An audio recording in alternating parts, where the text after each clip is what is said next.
जी, बिस्मिल्लाहिर्रहमानिर्रहीम। आज हमारा पहला ऑब्जेक्ट ओरिएंटेड प्रोग्रामिंग का लेक्चर है और इस लेक्चर के अंदर हम बेसिकली डिस्कस करेंगे कि ऊप है क्या? इससे पहले जो प्रोग्रामिंग टेक्नीक पढ़ी थी वो क्या थी? What is the difference between the previous technique and this technique और हम इसकी तरफ क्यों स्विच कर रहे हैं? हमें पहले वो क्यों नहीं पढ़ाई गई और इसके क्या बेनिफिट हैं? इसका स्कोप क्या है? मैं टू द पॉइंट सिर्फ बात को समराइज़ करने के लिए जितने सारे क्वेश्चंस किए तो उससे एक क्वेश्चनिंग इमेज क्रिएट हो जाता है आपके माइंड में। तो उन तमाम को ख़त्म करने के लिए सिर्फ ये कहूँगा that this approach is better than the previous approach। तो सर फिर वो क्यों नहीं पढ़ाई गई? Reason is that this approach includes all the previous technique plus the some enhanced technique। मिसाल के तौर पे अगर आप कहें 1947 की गाड़ी अच्छी है आज की गाड़ी से, लैम्बोर्गिनी से, गलाडो से या लोकल पाकिस्तान में मैन्युफैक्चर होने वाली यारिस से, तो आप कहेंगे जी नहीं आज की अच्छी है। तो कहने से मुराद ये है कि 1947 वाली फिर गाड़ी गाड़ी नहीं थी। नहीं जी, वो अपनी जगह पे थी, बल्कि उसी के तमाम फीचर आपकी 2020 या 21 वाले मॉडल के अंदर है। सेम 4 टायर हैं, 2 डोर है या 4 डोर है, ठीक है। सेम सीट्स हैं, स्टीयरिंग्स है, गियर लीवर है, पैडल है, ठीक है। कहने से मुराद ये है कि उसका एनहांस वर्जन है। वो गाड़ी जो एक खास रेंज में हॉर्स पावर रखती थी, अब वो एडवांस हो चुकी हुई है। इसी तरह अगर आप कहें जी कि 2001 या 2 में आने वाले जो मोबाइल्स थे, जो कि नोकिया के सिम्बियन मोबाइल थे, वो आज के आने वाले सैमसंग के, आईफोन के, हुआवे, ओप्पो, वीवो वगैरह के मोबाइल से बुरे हैं? नहीं जी, वो अपने टाइम में अपनी बेस्ट अप्रोच रखते थे। बट अगर कहा जाए तो वो उसी ही का अगर देखा जाए तो वो उसी का ही आगे डिसेंडेंट चल रहा है हमारे पास, यानी चाइल्ड चल रहा है। टेक्नोलॉजी एडवांस की गई और उन्हीं के ऊपर एक्सपेरिमेंट कर करके हमने एक एलसीडी पैनल से हमने एक सुपर एमोलेड पैनल में शिफ्ट किया और वो भी विद टच पैनल। तो डे बाय डे चीज़ें इंप्रूव हुई हैं। तो स्ट्रक्चर प्रोग्रामिंग की तमाम टेक्निक्स तो ऑब्जेक्ट ओरिएंटेड प्रोग्रामिंग में पाई जाती हैं। प्लस ऑब्जेक्ट ओरिएंटेड प्रोग्रामिंग के अंदर फर्दर कुछ और इम्प्रूवमेंट्स हुई, कुछ और चीज़ें डाली गई हैं। These are called the pillar of OOP. वो कितने पिलर हैं बाद में बात करते हैं। बात करते हैं सबसे पहले कि आपने से प्रीवियस जो टेक्निक पढ़ी थी, this is called structure technique, structure approach. Structure approach क्या थी? मैं टू द पॉइंट बात करूंगा क्योंकि बीएससीएस रेगुलर है और वैसे भी मेरी जो सीएस क्लास होती है वो मेरी फेवरेट क्लास में से होती है, क्योंकि बेसिकली प्योर मैथमेटिक्स का उनका बैकग्राउंड होता है। अब बात ये है कि स्ट्रक्चर बेसिकली क्या है।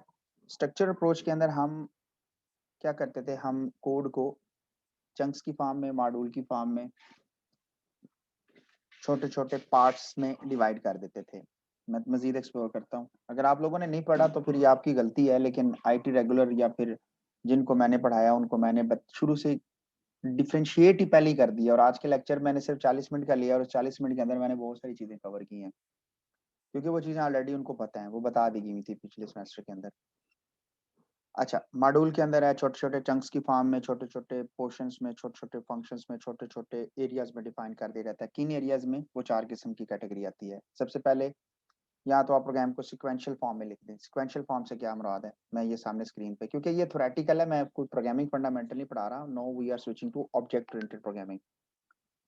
सीक्वेंशियल स्ट्रक्चर क्या है? ये एक स्टेटमेंट चलेगी, then second one, then third, fourth, fifth, six, seven, eight, nine, 10। जैसे आपने सी आउट जैसी स्टेटमेंट लिखी, सीन जैसी स्टेटमेंट लिखी, इफ एल्स वगैरह स्ट्रक्चर्स बनाई है वो, तो वो line up one by one by one by one by one without any skipping. Second, इसके बाद आपके पास आता है the second structure is called conditional structure. Condition के बिहाफ पे चेक करता था कि ये चलनी है कि नहीं चलनी statement. Third one is repetition structure, कितनी बार उस एक खास पीस ऑफ कोड को या एक ब्लॉक ऑफ कोड को एग्जीक्यूट करवाया जाता था। The last one is the function call. What is mean by function call? Function call means to say कि आप किसी फंक्शन को एक खास मॉड्यूल को कॉल करते हैं। रियल लाइफ एग्जांपल मैं बहुत ज्यादा देता हूँ तो ताकि आपको ना याद रहे चीजें, आपको समझ आ जाए। रट्टा नहीं लगाना इस कोर्स को, इसको समझना है, सीखना है। इस कोर्स को सीखना है, रट्टा नहीं लगाना। सीखने के पॉइंट ऑफ व्यू से हम बात कर रहे हैं इस कोर्स को। सर समझ नहीं आई फंक्शन कॉल क्या होती है? हमने फंक्शन पढ़ लिया, हमें समझ नहीं आई फंक्शन कॉल क्या हो सकती है। टीचर एक क्लास में क्लास पढ़ा रहा है, अचानक कहता है सी आर इधर आओ अटेंडेंस लगाओ। अब टीचर किस स्टेज में चला गया? पास स्टेट में चला गया, पास पास हो गया, वेटिंग स्टेट में चला गया। सी आर अटेंडेंस लगाएगा, अब उसके डिफरेंट बिहेवियर और एक्शन हो सकते हैं। हो सकता है कि टीचर उसको रजिस्टर दे, हो सकता है टीचर उसको रजिस्टर ना दे, हो सकता है कि student register CR register attendance लगाने के बाद रजिस्टर दे, हो सकता है ना दे, हो सकता है उसकी कॉपी दे, हो सकता है ओरिजिनल दे, लीव इट। ये फिर प्रोग्रामिंग फंडामेंटल में ये चीजें पढ़ाई जाती हैं, हम आगे जाके पढ़ेंगे। ओके, अब बात आई जी कि वो अटेंडेंस लगाता है, लगाने के बाद वो चला जाता है, तो कंट्रोल दोबारा किसके पास आ गया? टीचर के पास आ गया। What is this is the function call. उस दौरान टीचर क्या था? उस टाइम वो वेटिंग स्टेट में था। किसके वेटिंग स्टेट में? जिस फंक्शन को उसने कॉल की थी। अच्छा, सीआर दरमियान में अगर किसी और को कॉल करता है तो सीआर अगेन एक लेयर ऊपर चला जाता है और वो वेटिंग स्टेट में चला जाता है, और सीआर उस वक्त तक वेटिंग में रहेगा जब तक कि जिस लाइक अगर उसने अरशद को कॉल कर दी, तो अरशद जब अपना टास्क कंप्लीट करेगा then the control goes to CR, and जब सीआर टास्क कंप्लीट करेगा then task goes to teacher. One by one ये स्टेप है। So this is function call.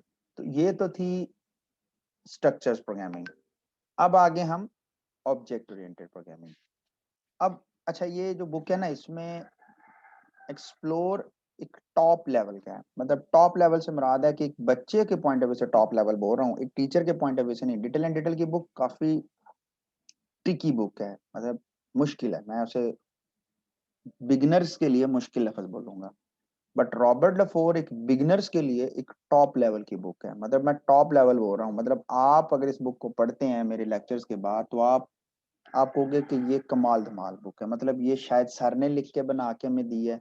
Reason is that कि जो मेरा ये इकबाल साहब का या मैडम बुशरा का जो फ्लो है ना ऊप को पढ़ाने का, ये एग्जैक्टली वही फ्लो है। अब हमने ये इस फ्लो को पिक किया है या हमारा मेंटली तौर पे जो कॉन्सेप्ट था वो इस बुक के साथ मैच कर गया है, वो no we have no idea. But same वही फ्लो होना चाहिए जो एक बुक का और एक टीचर के लेक्चर्स का होना चाहिए। ओके, कोई क्वेश्चन हो तो आप माइक ओपन करके बोल सकते हैं या फिर आप टेक्स्ट भी कर सकते हैं। ठीक है जी, मैं दरमियान में कोई रोकता नहीं हूँ ना कोई आपके पास। You have a right. अगर आप फ्लैग कर देंगे तो फिर अच्छा हो जाएगा, हैंड रेज कर देंगे, मैं आपके क्वेश्चन को अपनी बात कंप्लीट करने के बाद आपको टाइम दूंगा। अच्छा, अब बात कर रहे सर थे हम। चैट जी जी सर चैट डिसेबल्ड है, जी, मैंने चैट तो डिसेबल माइक की। कर। जी ये नहीं जी, चैट डिसेबल ऑन कर दिए। Okay, thank you sir. आप उसको हैंड रेज कर सकते हैं, ठीक है जी, फ्लैग कर सकते हैं। अब बात कर रहे थे ऊप के बारे में। ऊप के बारे में कि ऊप क्या है।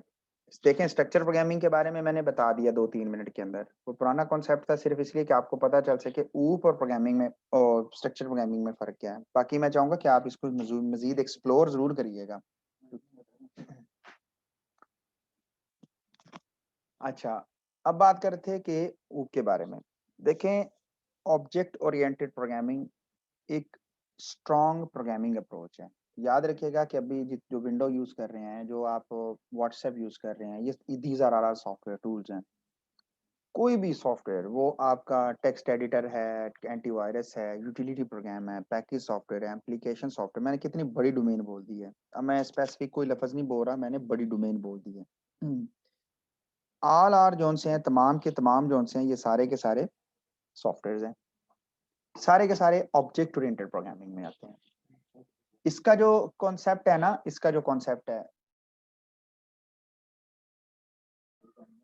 अच्छा, अब इसका जो कॉन्सेप्ट है वो क्या है कि देखें, सबसे पहले अप्रोच, मैं वो first second third fourth GL के बारे में बात नहीं करूंगा, वो भी प्रोग्रामिंग फंडामेंटल का कोर्स है। स्ट्रक्चर के बाद ऑब्जेक्ट ओरिएंटेड आती है, ऑब्जेक्ट ओरिएंटेड के बाद याद रखिएगा कि ग्राफिकल यूजर इंटरफेस आते हैं, जीयूआई आती है, यानी इवेंट ड्रिवन आती है। तो ये आजकल जो हम काम कर रहे हैं ये ग्राफिकल यूजर इंटरफेस पे है, और इसके बैकएंड पे ऊप ही मौजूद है, उसका एनहेंस्ड वर्जन है, यानी प्लग एंड प्ले वाला है, यानी ड्रैग एंड ड्रॉप करते हैं हम, बटन है इसके अंदर, मेन्यूज है। अच्छा, अब बात कर रहे थे हम ऊप के बारे में। Object oriented programming is a technique in which the programmer write the program on the behalf of an object. Sir सारी बात तो समझ आ गई, वो बीच में एक ऑब्जेक्ट का नाम समझ नहीं आई कि प्रोग्रामर एक कोड लिखता है, एक प्रोग्राम लिखता है on the behalf of an object. Sir वो ऑब्जेक्ट क्या है? मतलब हम कोड लिखेंगे एक ऑब्जेक्ट के बिहाफ पे, तो ऑब्जेक्ट क्या है सर? ऑब्जेक्ट की समझ नहीं आई। कहता है कि अब जरा मैं ऑब्जेक्ट को एक्सप्लोर कर रहा हूँ, वर्बल है ना, देखो फिजिकली होता तो व्हाइट बोर्ड पे मैं बनाता, लिखता चीजें। ऑब्जेक्ट क्या है, रिकॉर्डिंग इसलिए शेयर करूंगा कि आपको आप सुन सकते हैं। ऑब्जेक्ट क्या है, ऑब्जेक्ट हमारे पास कलेक्शन ऑफ, गौर से सुनिएगा, ऑब्जेक्ट हमारे पास एक कलेक्शन ऑफ डाटा है। डाटा से मुराद क्या है, द कैरेक्टरिस्टिक्स, कैरेक्टरिस्टिक्स से क्या मुराद है, एट्रीब्यूट्स। हर लैंग्वेज में इसको डिफरेंट लेबल्स किया जाता है। एट्रीब्यूट्स मतलब खुसूसियात, उर्दू में बोल रहा हूँ, खूबियाँ, खुसूसियात कहेंगे, द कैरेक्टरिस्टिक्स। और second one is action, response. Action हो गया, रिस्पॉन्स हो गया, फंक्शन हो गया। मजीद एक्सप्लोर करते हैं ऑब्जेक्ट को, नहीं समझ आई। ये पता चल गया कि कोई भी ऑब्जेक्ट के अंदर दो चीजें पाई जाती हैं, एक उसका डाटा हो सकता है यानी उसके कैरेक्टरिस्टिक्स हो सकते हैं, और एक दूसरा उसके फंक्शन हो सकते हैं। सर ऑब्जेक्ट अभी भी समझ नहीं आया क्या बात है, मैं आपकी तरफ से क्वेश्चन कर रहा हूँ। भाई ऑब्जेक्ट बेसिकली आपके पास एक इंस्टांस है, किसी चीज का नाम है। अब मैं देखिए आसान कर रहा हूँ, किसी जगह का नाम है, कोई प्लेस का नाम है, कोई पर्सन का नाम है, कि कहाँ रियल वर्ल्ड के अंदर।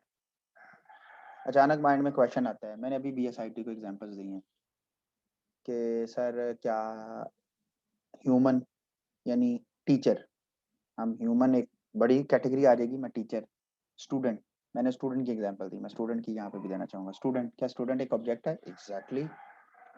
व्हीकल एक ऑब्जेक्ट है? एग्जैक्टली। कार एक ऑब्जेक्ट है? एग्जैक्टली। मोबाइल एक ऑब्जेक्ट है? एग्जैक्टली। लैपटॉप एक ऑब्जेक्ट है? एग्जैक्टली। माइंड में जो भी आ रहा है जी आपके, हैंड फ्री एक ऑब्जेक्ट है? एग्जैक्टली। Fan, exactly. ओके, ये तो ऑब्जेक्ट हो गए। सर आपने कहा कि किसी भी ऑब्जेक्ट के अंदर उसके कैरेक्टरिस्टिक्स पाए जाते हैं, तो बीइंग अ स्टूडेंट हम बात कर लेते हैं।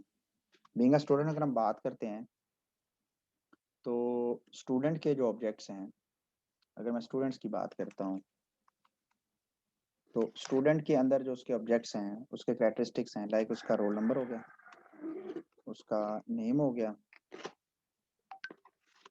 मैं 2-3 लिखूंगा जी, उसका स्टूडेंट, उसका GPA हो गया, उसकी क्लास हो गया, and blah blah blah blah blah ब्ला। ठीक है जी, बात तो सिर्फ समझानी है ना कि आपको, आप जितना मर्जी बना लो जी, आपके पास जितना टाइम है बनाते रहो। और what about the behaviour, action, एक स्टूडेंट क्या कर सकता है? राइट कर सकता है, क्या कर सकता है जी? रीड कर सकता है, लिसन कर सकते हैं, और क्या कर सकता है जी? राइट है, रीड है, लिसन है, अटेम्प्ट कर सकता है, और क्या कर सकता है? ATTMPT। अच्छा जी, स्टडी। स्टडी कर सकता है, ठीक हो गया जी, वो इसी में आ जाता है, रीड राइट स्टडी में ही आ जाता है। अच्छा, अब these are the basically, this is the object. Student, student is an object, और इसके ये कैरेक्टरिस्टिक्स आ गए और ये उसके फंक्शंस आ गए। अब मैं आपकी तरफ एक क्वेश्चन फायर कर रहा हूँ, अब मुझे इसका आंसर देना है। इस तरह व्हीकल्स के बारे में कोई बताना चाहेगा? कोई भी व्हीकल्स के बारे में, कार के बारे, ट्रक के बारे में, चलो कार कर लेते हैं, कार के बारे में बताना ड्राइव सर, चाहेगा? ड्राइव, ना ना ब्रेक, ना। स्टेयरिंग, ओ भाई क्या करते हो पहले? Fast, model, model, model number, Color, colour. size, उसका साइज नहीं हो सकता, उसकी सीटिंग कैपेसिटी होती है जी गाड़ी में। yes. Speed, speed, top speed कर लेते हैं, क्योंकि स्पीड को इस इंजन, तरह, इंजन कैपेसिटी, ओ कैपेसिटी की स्पेलिंग, चलिए it's okay. Engine capacity, engine horse power लिख देते हैं, horse power, HP। Petrol efficiency, वो उसी में petrol efficiency, blah blah blah blah blah. And what about the functions of this car? Start, travel, stop, नहीं, it's not a travel. Start हो सकती है, स्टॉप हो सकती है, एक्सेलरेट हो सकती है। देखो गाड़ी क्या कर brake, सकती है, ब्रेक, एक्सेलरेट, हाँ, हॉर्न और दे, ब्रेक, ब्रेक। चलो हारन ये वैसे ठीक है, कह सकते हैं, लेकिन एग्जैक्ट एट्रीब्यूट्स यही है जो मेजर एट्रीब्यूट्स हैं। अब मैं आपसे ये पूछना चाहूंगा कि अगर मैं BScs सेकंड रेगुलर क्लास के बारे में बात कर रहा हूँ। मेरे साथ रहिएगा, मैं क्वेश्चंस में इसी तरह पूछता हूँ। अभी तो मैंने आज पहला दिन है, तो मैं तो भाई इस तरह पूछूंगा, फातिमा आप बोलो, साहब आप बोलो, मैं तो ऐसे बोलता हूँ बीच में, कासिम आप बोलो। मुझे ये बताएं, क्वेश्चन है कि BSCS सेकंड रेगुलर एक क्लास है, इस क्लास के अंदर जितने भी ऑब्जेक्ट्स हैं, क्या उन तमाम के कैरेक्टरिस्टिक्स और फंक्शन एक जैसे हैं कि अलग हैं? No, sir. No, अलग अलग. not Same different. है Like different है sir. अलग अलग डिफरेंट है सर। सेम है सर। सेम कौन बोला? मैं बोला सर। मुझे पता चल गया था, शिराज। हाँ जी शिराज, अब कैसे हैं जरा एक्सप्लोर करिएगा ताकि तमाम को गलत साबित करें। सर देखिए ना, जो करेक्टरिस्टिक्स हैं, रोल नंबर सबका होगा, सबके लिए है, नेम भी सबके लिए, कि हर किसी को नेम, कोई ना कोई नेम चाहिए। एग्जैक्टली। GPA हर एक का होगा, क्लास हर एक की होगी, हर कोई राइट कर सकता है, रीड कर सकता है, लिसन कर सकता है, अटेम्प्ट कर सकता है। इसी तरह कार है, एक ही क्लास से बिलोंग करने वाले तमाम के तमाम ऑब्जेक्ट्स। ऐसे कैसे हो सकता है कि शिराज का रोल नंबर ही नहीं होगा या इरम का रोल नंबर नहीं होगा? इरम का रोल नंबर 14 है तो शहजाद का रोल नंबर, मिसाल दे रहा हूँ, ऐसी है, उसका तो 1 है। नेम है, उसका नाम शिराज है, उसका नाम इरम है।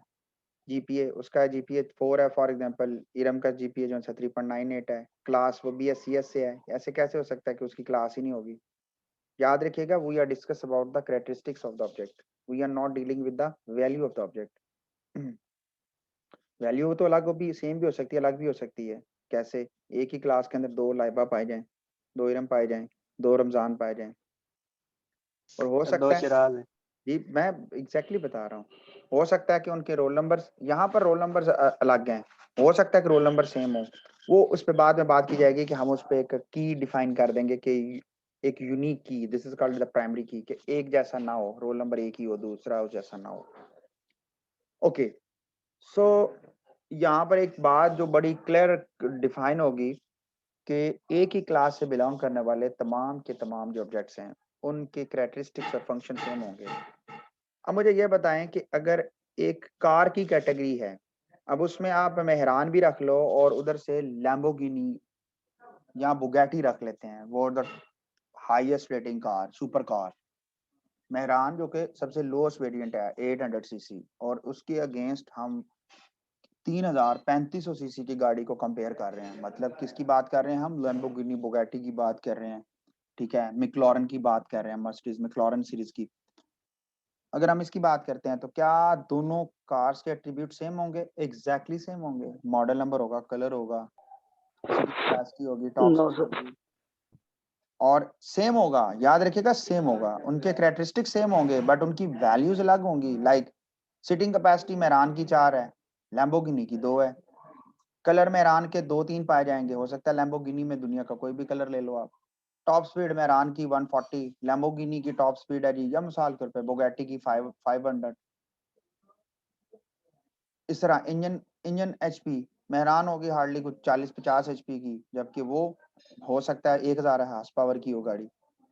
कहने से मुराद ये है कि एक ही कैटेगरी, एक ही क्लास से बिलोंग करने वाले तमाम ऑब्जेक्ट्स के कैरेक्टरिस्टिक्स और उसके फंक्शंस क्या होते हैं?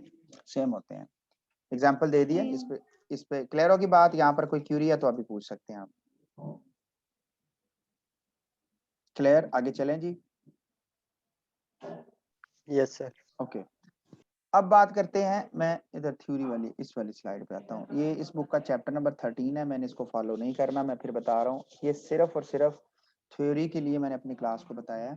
मैंने रॉबर्ट लफोर ही आगे फॉलो करनी है। जैसे ही कोड्स पे शिफ्ट करेंगे दूसरे तीसरे लेक्चर में, मैंने 100% इस पे शिफ्ट हो जाना। ये थ्योरी है, इसमें जरा कहानी अच्छी लिखी हुई है, इसको पढ़ लीजिएगा। ये सारी वही बातें जो मैंने हैं। हाँ, the features of object oriented programming, यहाँ देखे ना, अब ये माइंड में नहीं आना था, वहां नहीं लिखे हुए, तो मैं यहाँ पे बयान कर देता हूँ। इसको देखा है तो मैं बयान कर देता हूँ। अब अगर पूछा जाता है कि sir what is the basic difference between OOP and structured programming, तो अमूमन हम लोग क्यों रह जाते हैं किसी भी जगह पर इंटरव्यू में, या कोई भी एक लाइक बच्चा रह जाता है जबकि एक मीडियोकर बच्चा निकल जाता है? रीजन इज दैट के या जो शार्प बच्चा होता है वो निकल जाता है और जो लेजी होता है वो रह जाता है। रीजन इज दैट के वो लंबी कहानी बोलने शुरू कर देता है, to the point, exact points बोलो, बात खत्म। कैसे? कहा जाता है what is the difference between OOP and structure programming आपको जी के सबसे पहले the basic difference in between the structure and object programming is the four pillar of OOP.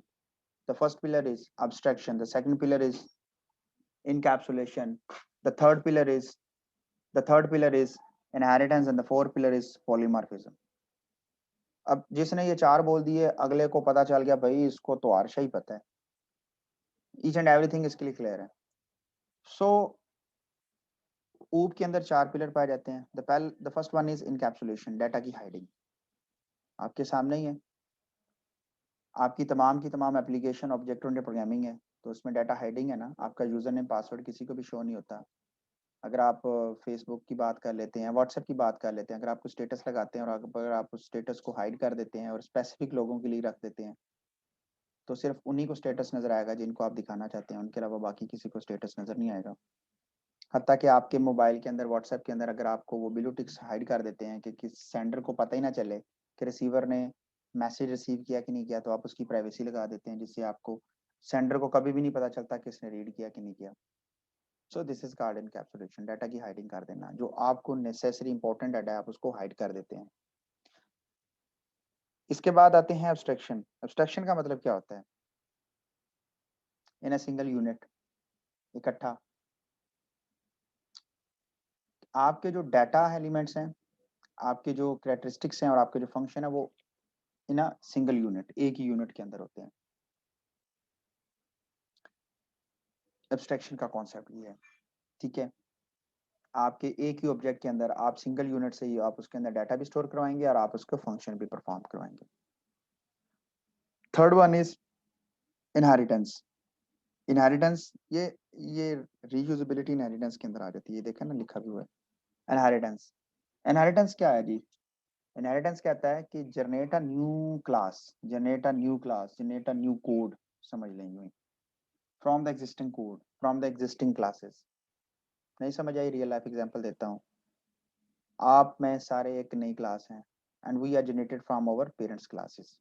Parent class कौन सी? आपकी फादर, आपकी mother, these are the previous classes, the parent classes and so on. Window 10 जिसे हम use कर रहे हैं basically ये एक चाइल्ड क्लास है किसकी? विंडो 98 की या डॉस की। पहले डॉस आया, फिर उसको करते रहे, फिर 95, 98, फिर मिलीनियम, फिर 2000, फिर एक्सपी, फिर चलते चलते चलते window 10। And the last and the final one is the polymorphism. And what about the polymorphism? Polymorphism means the maniform, different ways. Maniform, different ways. कैसे एक्सप्लोर करता हूँ? अब मैं इसको किस तरह एक्सप्लोर करूँ इसको?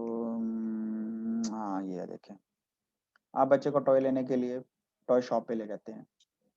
बात को समझिएगा, आप कैन यू इमेजिन इट कि वो कौन सा टॉय ले रहा है? क्या वो व्हीकल्स का टॉय ले रहा है, या वो गाड़ियाँ शाड़ियाँ रिमोट कंट्रोल वाली, या वो एरोप्लेन ड्रोन ले रहा है, या वो फुटबॉल बैट बॉल ये कैटेगरी ले रहा है, या वो कोई फिशिंग एलिमेंट ले रहा है, या वो फीमेल की तरफ से वो छोटे छोटे डॉल्स हाउसेस और this and that one imagine कर सकते हैं। But one thing is clear that कि वो ले टोय रहा है। अब वो टोय में कौन सी कैटेगरी ले रहा है वो हमें नहीं पता। बात समझ आएगी क्लास मेरी? Yes sir.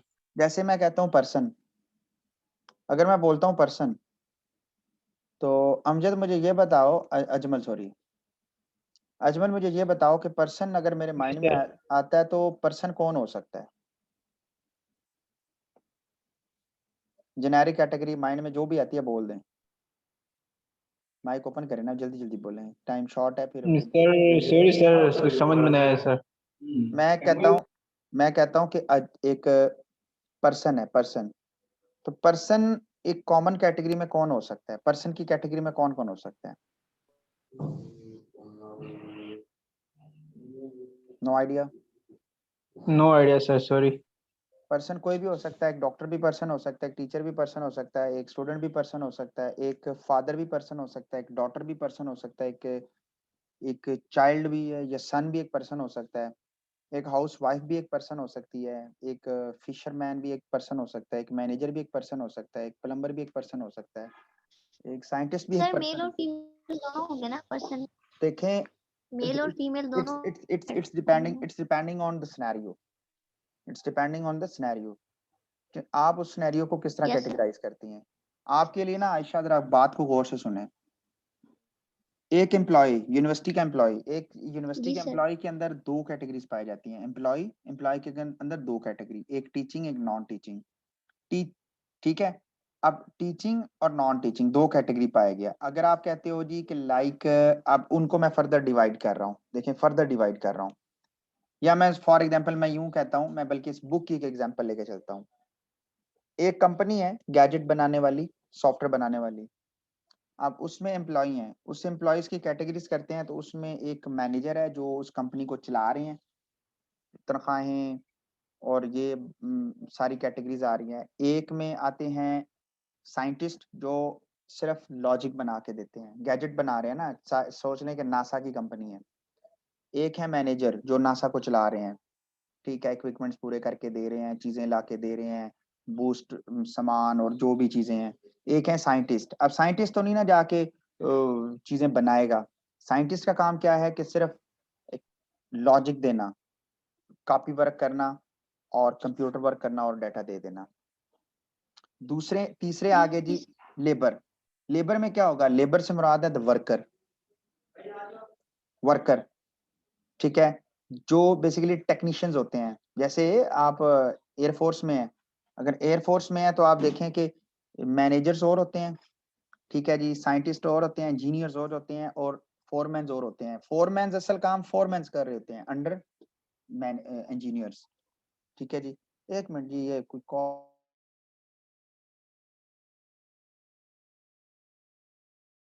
तो इसमें बार बार एक कॉल आ रही थी जी, हालांकि काटी भी है, फिर भी वो कुछ होते हैं जी, वो कहते हैं जी कि नहीं हमारी बात ज्यादा जरूरी है। अच्छा जी, बात हम जो भी कर रहे थे, but there is a polymorphism concept है। अच्छा, इसको थोड़ा सा पढ़ लीजिएगा, और 2 मिनट रह गए हैं, हम दोबारा से नया सेशन स्टार्ट करते हैं। आज ये थोड़ा सा यहाँ पे लिखा हुआ है, देयर इज क्लासेस, मैं क्लासेस को थोड़ा सा एलेबोरेट कर देता हूँ। The collection of object with same properties and function is known as a class. देखें वही बात जो मैंने की थी, a class is used to define a characteristics of the object. It is used as a model for creating the different object of same type.